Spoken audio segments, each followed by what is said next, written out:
Salam alaikum. Bonjour tout le monde. Alors, je garde mes diapositives en anglais. Je vais essayer de... Voilà. Je ne pourrai pas parler malheureusement en arabe. Bien, alors, c'est Bousfiha m'a chargé de vous parler un petit peu de comment on interprète l'élévation des IGE totales en pratique. Alors, si vous permettez, j'ai préparé quelques questions juste pour une sorte de stimulation de l'après-midi, après le déjeuner. Alors, est-ce que vous avez une idée par rapport à la date de découverte des IGE totales? 56, 50. Alors, c'est la dernière hémoglobine à être découverte. Elle a été découverte en 66. Il a maintenant 52 ans. Bien, alors, une deuxième question, très simple. Combien de récepteurs possède une IGE totale, une IGE de façon globale? 2, c'est bon? Parfait, donc on retient B, c'est 2 récepteurs, vous avez.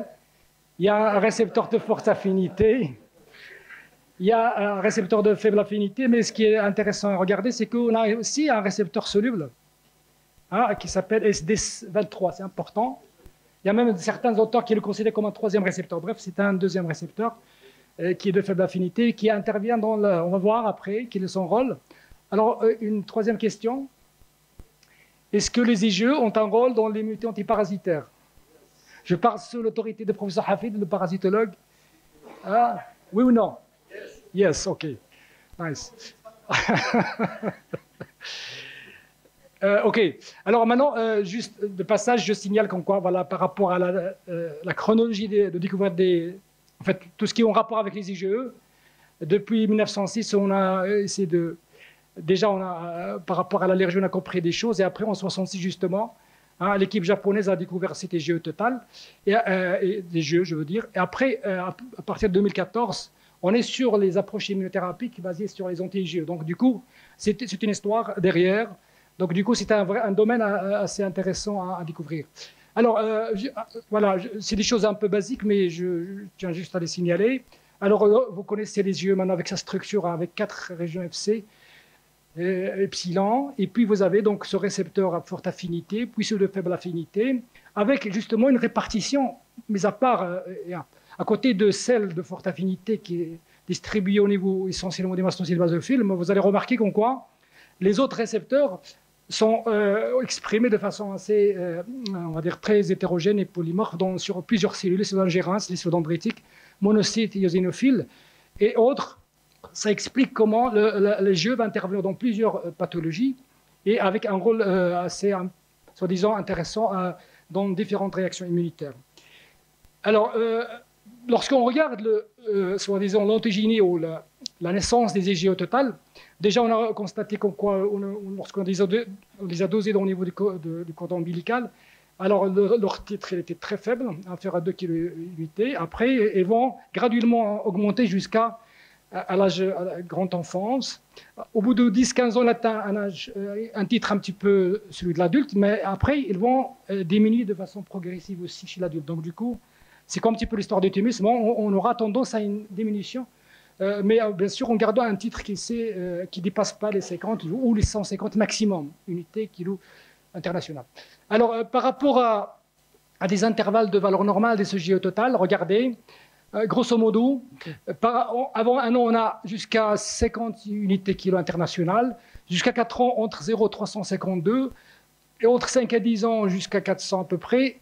Regardez, il va un petit peu diminuer après, entre 11 et 15 ans, jusqu'à 170. Après, au-delà de 15 ans, on est maximum jusqu'à 150 unités internationales. Voilà, un petit peu, ça donne une idée sur les valeurs normales des IgE totales de façon globale, et ça va aider justement à interpréter les résultats. Du coup, le message à faire passer ici, c'est qu'il faut toujours interpréter, bien sûr, la concentration de ces IgE totales en fonction de l'âge.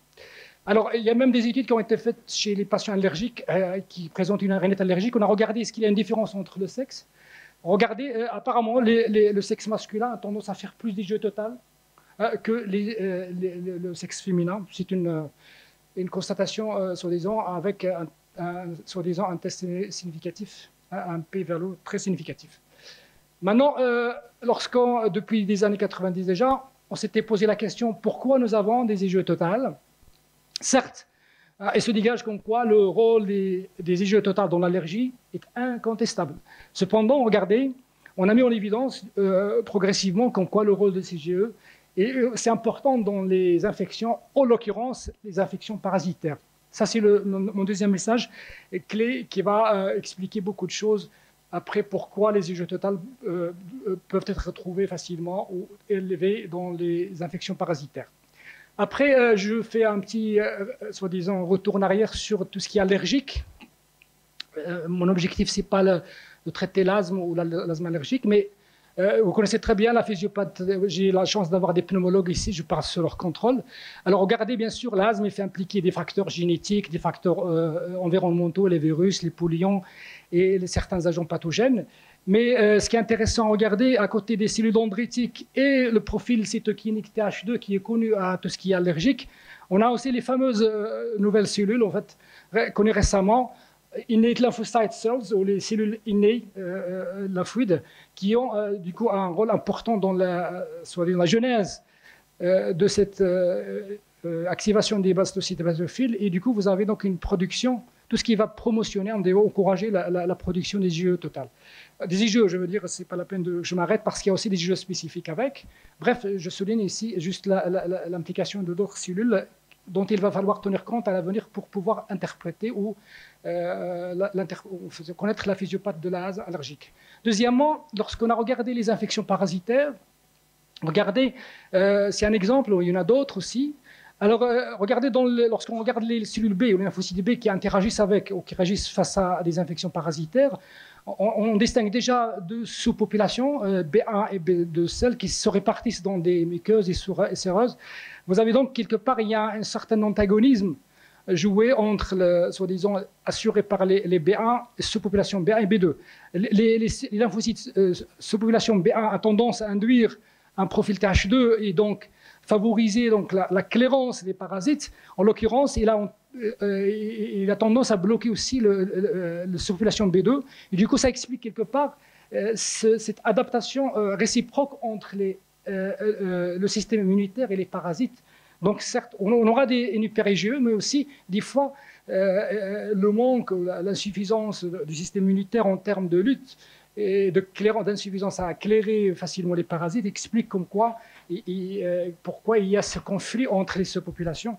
L'une bloque l'autre, notamment lorsqu'il s'agit de B1 qui inhibe le B2 ou inversement. Alors, maintenant, j'enchaîne avec des choses que les dermatologues, aussi les dermatopédiatres aussi connaissent, l'urticaire. On connaît bien sûr l'urticaire, un urticaire ou une urticaire aiguë, également une forme chronique, ce qu'on appelle CCSU. Vous voyez le chef de file de l'allergie des manifestations IgE dépendantes, normalement, le mastocyte basophile. Vous voyez, on n'a pas de problème lorsqu'on parle d'urticaire aiguë qui accompagne une manifestation d'hypersensibilité immédiate, mais également lorsqu'on est face à des manifestations chroniques d'urticaire, on a aussi une stimulation, une activation des mastocytes basophiles moyennant plusieurs mécanismes, notamment les auto-anticorps, mais également les anticorps ou les hétéro-anticorps qui vont cross-linker, avoir des réactions croisées qui vont donc activer de façon non spécifique le mastocyte basophile et induire donc la pérennisation donc, de ces manifestations et avoir aussi donc une IgE totale qui est élevée et persistante. Voilà un petit peu pour faire le tour de l'ensemble des manifestations qui peuvent expliquer ou générer une élévation des IgE totales. Alors, de façon sommaire, finalement, à travers les récepteurs, les IgE et leurs récepteurs, qu'ils soient de forte ou de faible affinité, de façon caricaturale, regardez, les IgE ont un rôle certes au niveau des maladies allergiques, mais également, on leur a attribué un rôle dans l'immunité antivirale, dans l'élimination de certains toxiques, même se comporte comme un sensor par rapport à certaines quantités small quantités de toxines, et également, bien sûr, tout ce qui est intervention dans l'immunité antiparasitaire. Et en dernier, vous avez donc ce rôle joué par le récepteur soluble du récepteur de faible affinité, qui est le soluble CD23, qui régule un petit peu la production des IgE totales par le lymphocyte B. Voilà un petit peu de façon sommaire ou globale comment les IgE totales ont un rôle dans l'ensemble des manifestations liées à l'immunité.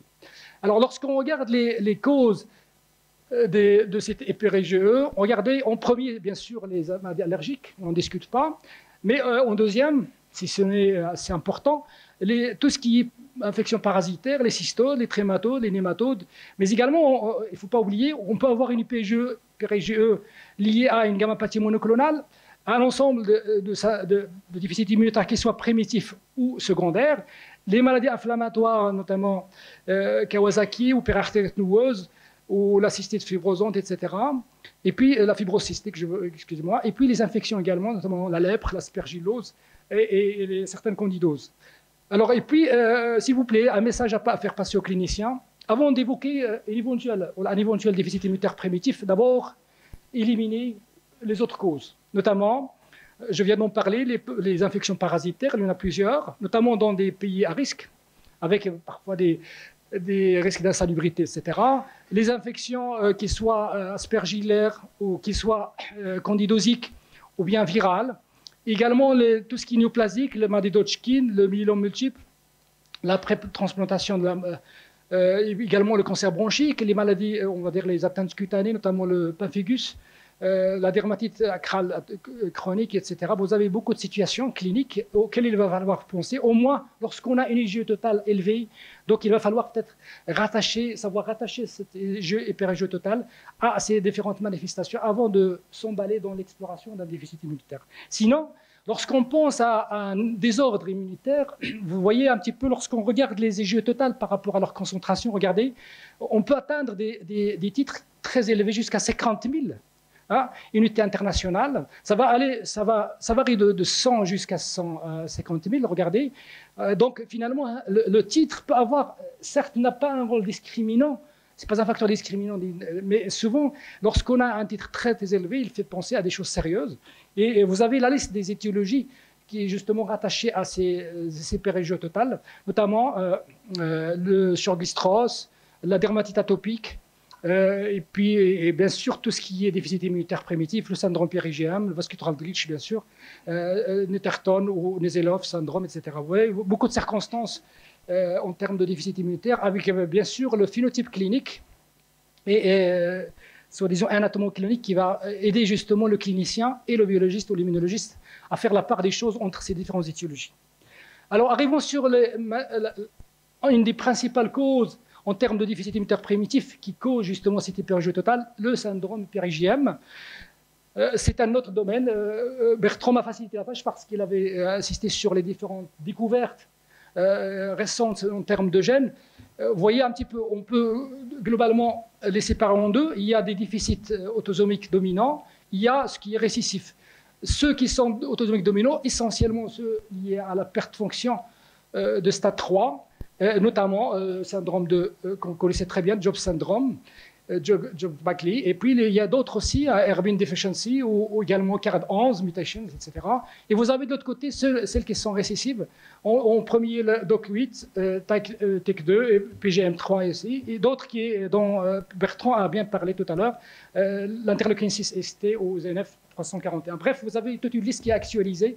Je n'ai pas trouvé un schéma, soi-disant malheureusement, qui peut regrouper l'ensemble de ces mutations ou l'ensemble de ces désordres, mais au moins vous avez quelque part récepteurs aux cytokines. Après, vous avez donc toute la chaîne des stades 3 avec leur implication dans les transductions de signal, etc., qui va faire que lorsqu'il y a un déficit qui intéresse une de ces stades de stade 3 ou bien TEC, qui sont des tyrosine kinases, on s'expose bien sûr à ce syndrome épérigéum avec différents phénotypes qui sont assez fréquents, et on va dire assez fréquents, assez importants à connaître aussi.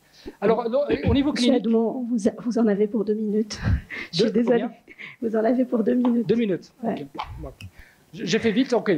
Alors, pour faire la différence entre ces trois entités dominantes ou bien récessives, avec notamment DOC8 et TEC2, vous avez un petit peu, vous allez retrouver sur le tableau, quelque part des choses qui sont plus particulières à la forme récessive que celles qui sont plutôt fréquentes au niveau de la forme dominante, notamment les pneumatocytes ou bien les tumeurs malignes, etc. Bref, je passe. Et puis, vous avez quelque part un scoring qui a été initialement initié par un spécialiste qui est Greenbacher.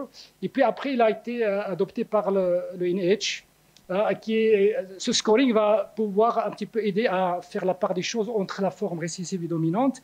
Dans tous les cas, on considère qu'en quoi un score de plus de 40 il est suggestif, entre 2 et 40 il est intermédiaire, et moins de 20 comme scoring, tenant en considération l'ensemble des paramètres cités ici. Donc on aura moins de chances d'évoquer ce syndrome Pierre-IgE. Alors pour trancher au niveau diagnostic, vous avez un petit peu des éléments, notamment chez l'enfant et le petit enfant et le grand enfant.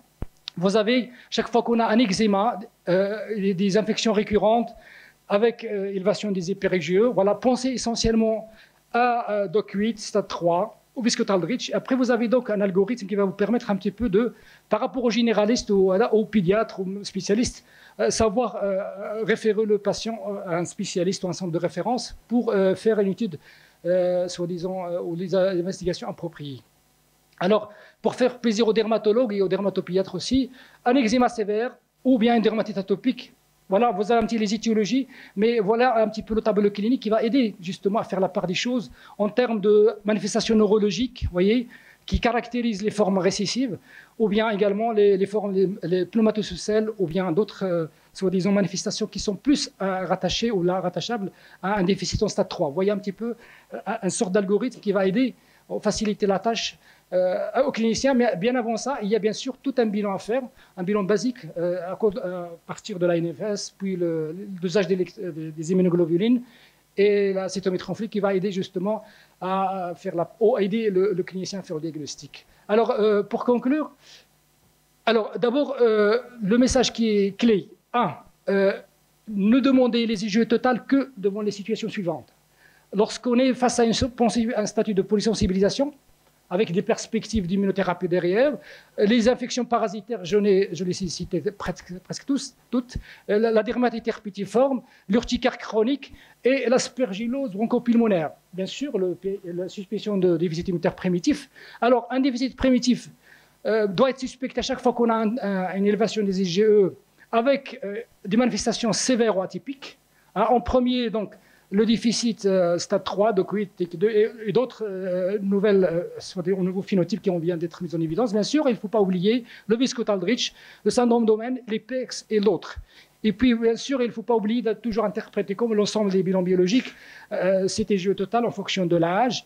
Et puis, je dirais qu'en quoi le diagnostic étiologique est toujours d'abord basé sur la clinique, sur le scoring de l'ANH pour tout ce qui est syndrome Pierre-IgE. Et puis, bien sûr, il y a des investigations immunologiques associées à soi-disant à une étude génétique ou moléculaire, avec toujours à l'esprit cette approche multidisciplinaire pour pouvoir faire un bon diagnostic. Et je vous remercie.